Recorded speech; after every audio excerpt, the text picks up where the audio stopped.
In this video, I'm going to share with you the top 4 things you need to look out for when you're looking to sell your home in the Palm Springs area. My name's Tommy Jordan, your Palm Springs area realtor. Now, this video might not make me that popular with the real estate community or make me any more friends, but I believe that salespeople should be ethical and should be honest and should be looking out for you and your best interest. I think that's one of the reasons why people don't trust car salesmen or maybe even real estate agents, because you feel like they're trying to get one up on you, right? Like they're trying to take advantage of you. And that's one of the things I love about my business is I make these YouTube videos and I just tell people helpful information about the valley, about different neighborhoods. And I tell people the pros and the cons. And, I get amazing, honest people that reach out to me to work with me and people who appreciate that sort of thing. So I'm making this video because I want to help all the future or potential currently sellers out there that are, confused, and agents are doing these different tactics on them that aren't the most honest or ethical kind of things and not representing them well. So here are really the things you should look out for. That was a little rant, but I just had to get it off my chest. So the first thing that you should be aware of when you're working with an agent, number one, is the line, "I have a buyer for your house." Okay, this is a common one realtors will use to get your house to list it. And what they do is they say, "Oh, I have a buyer for your house." And then guess what? The buyer doesn't end up working out, maybe because the buyer doesn't even exist. Okay, they just tell a big fat lie just to get the listing. Because if you think they have a buyer, then they get that foot in the door, they meet with you, and then you sort of feel obligated to list with them. Most people actually, I think it's like 80%. It's a very high statistic. The National Association of Realtors have done this study that the majority of people, if they meet an agent, they'll work with the first agent they've met. So a lot of agents flat out lie and tell sellers in my marketplace, it happens all the time, that they have a buyer for their home and they really don't. And I just think that's dishonest and unethical and, just bad vibes. Okay. So that's the first thing. It's a quick thing, but it's like, if you hear someone saying that, they better have a buyer representation agreement signed with that person and have proof of funds and real different things. And that actually leads me to the second point, okay? If you're working with an agent, a good way you could tell if they're a good agent or not is and this is hard because then you're really already under contract with them, but I would just actually, when I mean under contract, I mean like you already have a listing agreement signed.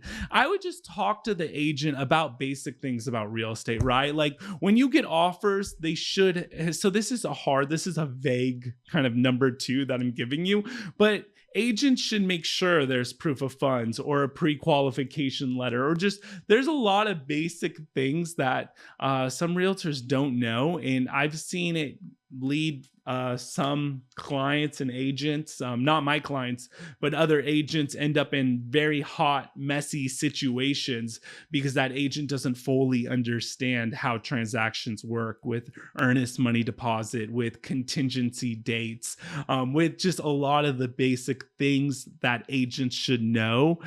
So I would just do your homework about their understanding of the real estate process. It sounds crazy, like they should already know that, but some agents just don't know that. The third thing that agents should be doing, but many don't, is good marketing, okay? If you have a realtor and they're taking pictures of your house with an iPhone or even something older than an iPhone, that's not good, okay? People need to have a professional photographer they use and do even more than just say daytime photos. I have a great video, by the way, at the end of this video. I'm going to show you, you could click and watch, and it will basically share with you good things that good realtors do when selling your home. For example, like drone photography, for example, twilight photo shoots. I mean, I'll just run through this list. These are just some things. Like your agent should be doing a video for you and possibly have some kind of social media presence they could push that video out to. They should be doing just listed postcards, sending it out to your neighborhood and all the past clients.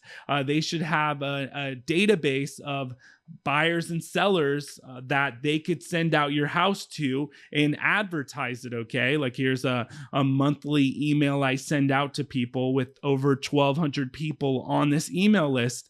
They should know how to do Facebook ads like this ad I have right now for a beautiful home I'm selling. They should know how to do Instagram ads as well.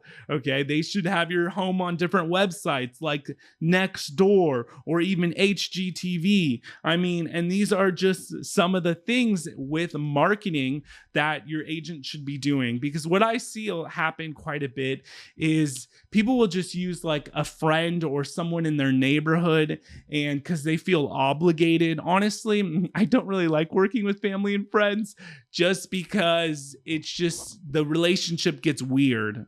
So I like working actually with strangers from YouTube. Like all my clients are from YouTube because you already know, like, and trust me. You watch my videos, you see I'm knowledgeable, and we just have this real great professional working relationship. And there's like no funny business. I don't know. I found out through my videos, I attract people that are similar to me, and it's amazing. People who are just honest and want to find a beautiful home. But sometimes with family and friends, things get blurry. So I actually send them. I'll refer them out to someone else.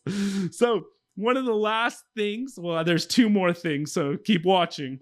But one thing that I see agents do poorly sometimes, and sometimes they do this because they just want to get the listing, so I can't hate on them, but they'll list the house at a very unrealistic price. So for example, here's a beautiful home that I currently have listed at an amazing price. How I did this was by looking at the comps, doing a market analysis, looking at the subdivision, comparing this house to other like properties, and giving my seller my honest professional opinion about the house, right? I didn't try to give them a number that was really high just to get the listing, because that would just be unethical, dishonest, and wouldn't help them, it wouldn't help me, and it'd just be a disservice to anyone. So I get people that reach out to me and I give them, say, a CMA on what I think their house would sell for. And they go, oh, this other agent promised me 200,000 more. I'm going to go with him. And I say, hey, great, go with him. And then guess what? They'll come back to me like 3 or 4 months later, and that agent never sold the home because they were just being dishonest just to get the listing. So those are things you need to look out for, okay? Because the market doesn't lie, the comps don't lie, and you need someone to be able to really be your advisor and walk you through things, and not just say whatever you want to hear just to get your business, because that's just wrong.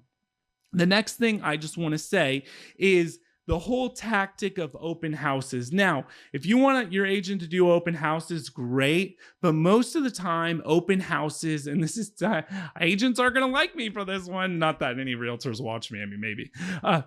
Agents a lot of times will do open houses to get buyers, okay? Because every weekend in our marketplace in the Palm Springs area, there's tons of buyers. Let me lift my chair up a little here, okay, so I can get a better angle. I have a little camera monitor right here so I can see what I'm doing. So every weekend, there's tons of buyers going through the Palm Springs area, and a lot of them are looky-loos, but some of them are actually qualified and they don't have an agent to work with, okay?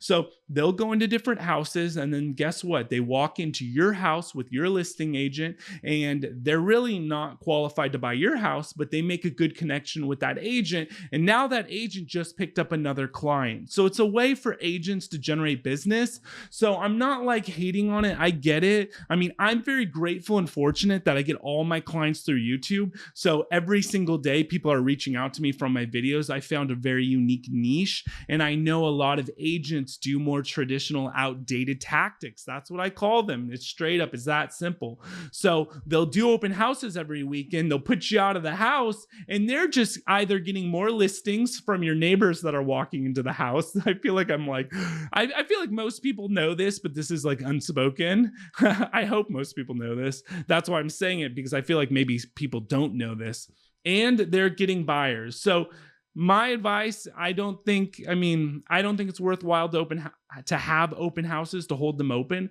I think it's just going to kick you out of your house more, and you're going to just have a lot of foot traffic and looky-loos. What I found, that buyers that are serious, they're going to set up appointments. And I work with a lot of buyers as well. they're going to set up appointments a week, 2 weeks, a month in advance. When I get a buyer that reaches out to me from YouTube and they're like, hey, I want to see a house tomorrow and it's 8 p.m. at night, I'm like, whoa, hold up, buddy. Like, we need to have a home buyer consultation. I need to see proof of funds, pre-qualification letter. Like, there's a process, and it's not only to protect myself, it's to protect that buyer, to make sure they have all their ducks in a row, and it's also to protect other agents' time and that seller, their time as well, for having to leave the house for the showing. So good agents aren't so quick to just jump and go. They have a process, just like a doctor, an attorney, anyone else would have a process, right? So if you have your house listed, and if someone's serious about your property, they could wait